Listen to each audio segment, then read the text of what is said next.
Hey, what's up, guys? As you can see, I have a pretty kind of a mess here, but I do want to.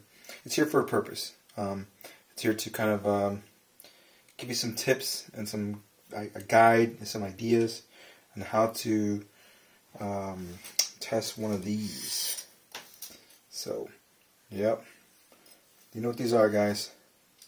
This is for the backlights on TVs. So, unfortunately, they say LED lasts for a long time. Well, not in all cases. So stick around. We're going to go on deeper, dive into this.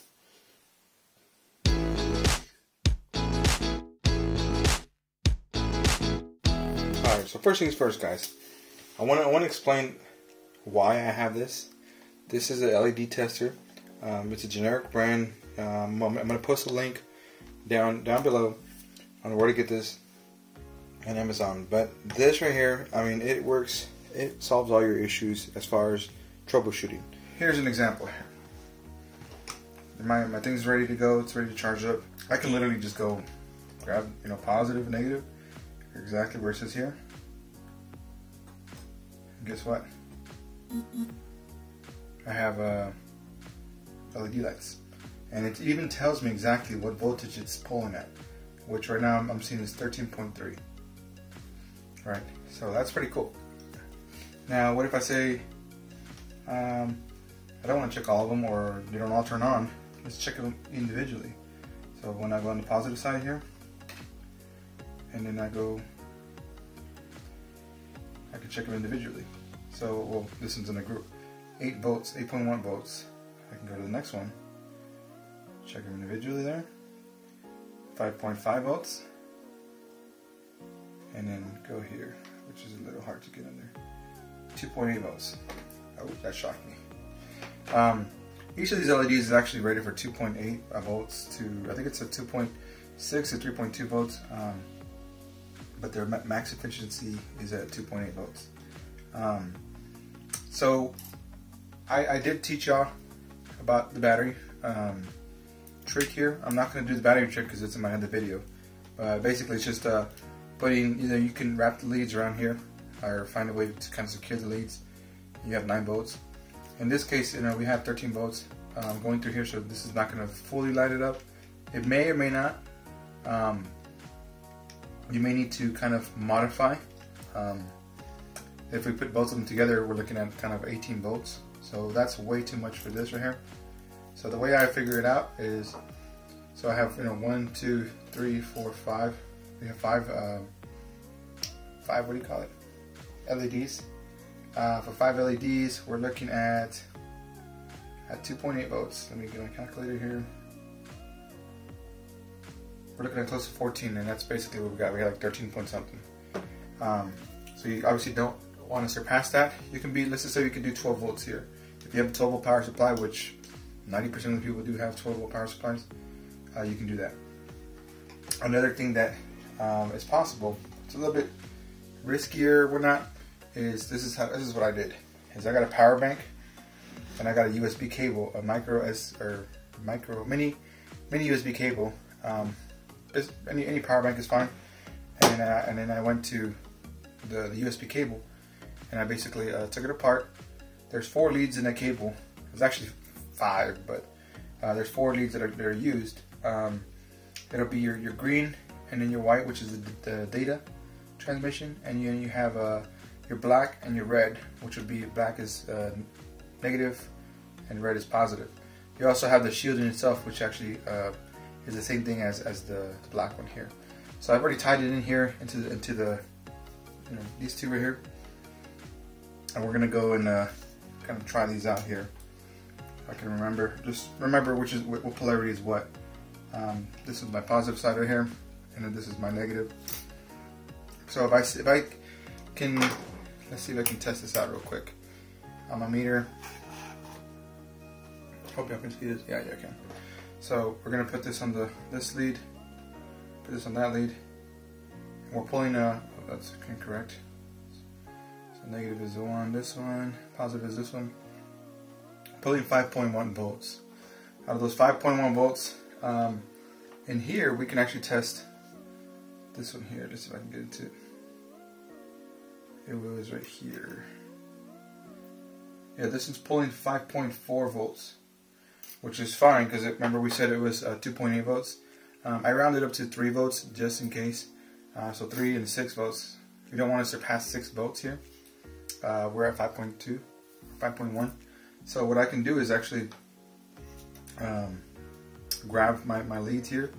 And this is the Samsung one is a little bit, this is a Samsung LED, it's a little bit weird to do this one. But as long as you're in the power, as long as you're in the positive side here. So let me tie these down and kind of press on, I'm going to press on it. Even if I if I start off with this one, I'm not going to have nothing light up here. But if I start off with this one, the one that's supposed to be 5 volts, so I get those lit up basically. And they're kind of like semi, they're probably about 80% brightness or 90% brightness. They're not full brightness yet. So you can do that with the USB power bank. Like I said, the only problem is you're only going to be testing little at a time, so maybe 2 LEDs at a time instead of with the 9 volts, so you can do what 3, 6, 9, 3 LEDs at a time. But I know 9 volt is kind of, you don't want to buy 9 volt for just for testing. Usually a lot of people have power banks, a lot of people have a bunch of USB cables hanging around. You can test that. Let me see, there's other. So I wanted to also talk about a specific LED that people always have issues with, and that'll be the LG brand. Now the LG brand it's not this one here, it's this one right here. I have the individual LEDs here. I don't remember what model number it goes to, but the LG brand.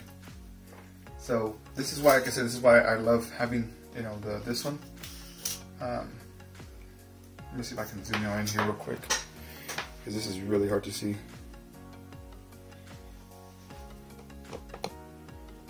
Yeah, let's see here. There we go. This is gonna be a little hard to see, so please bear with me. So I'm gonna test on the negative lead and the positive lead. See if I can get it to light up here.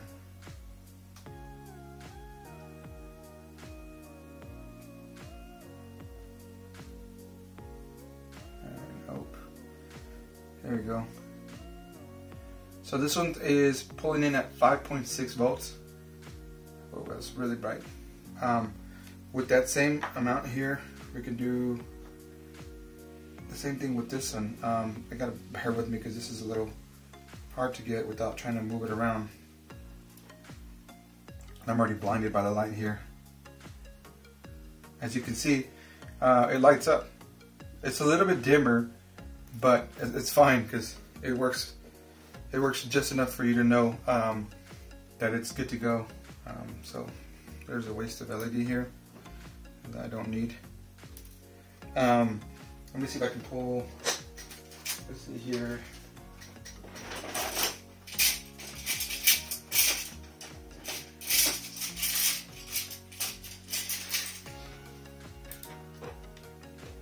I can't really. Let's see. I'm trying to get a good example here to show you how to test these. Sorry. I sell a bunch of these, and so I tape them up. That's why they're all taped up. So I have to take this apart.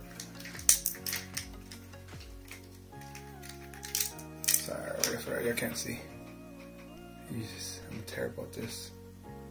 There we go. Alright. So let me take this apart real quick. I want to kind of show.